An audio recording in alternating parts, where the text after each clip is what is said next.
What's the difference between the Grantham wall light and the XL version? Hi everyone, I'm Becky and this is the SolarCentre, where solar lighting actually works. This is everything you need to know about the Grantham wall lights. Let's get into it.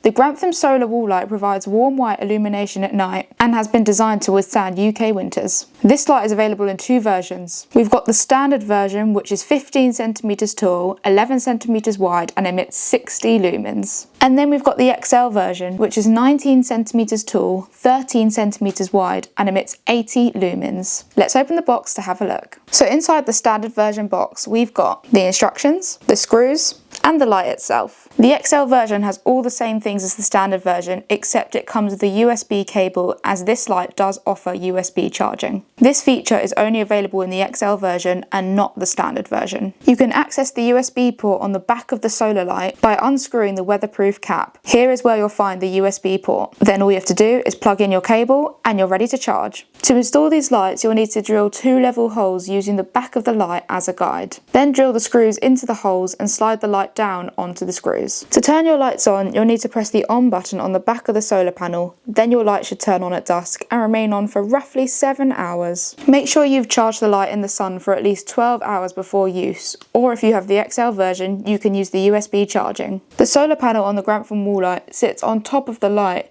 which is why it's best to place it in a position which is as south-facing as possible. These lights are an up and down style light, meaning they have 4 LEDs on the top of the light as well as the bottom. These LEDs should last for 10 years or more. As you can see, the XL version has a slightly bigger solar panel than the standard version, which is why it's able to emit 80 lumens rather than the standard 60. One of the best things about this light is that it has a power saving mode. This just means that the light can stay on but at 50% brightness rather than the standard 100% brightness. Power saving mode is great for the winter, and the runtime is 2 times faster than in the standard mode. These lights are completely cable free and have a nice anthracite finish, making them perfect for modern garden homes. We also offer a version of this light with a motion sensor rather than a dusk sensor. This is a perfect alternative if you're looking for more of a security or a welcome light. If you have any questions on these products, please do leave a comment below. Be sure to like and subscribe to the channel and hit the bell icon if you want to stay up to date with all of our videos. Thanks so much for watching, and we'll see you in the next one.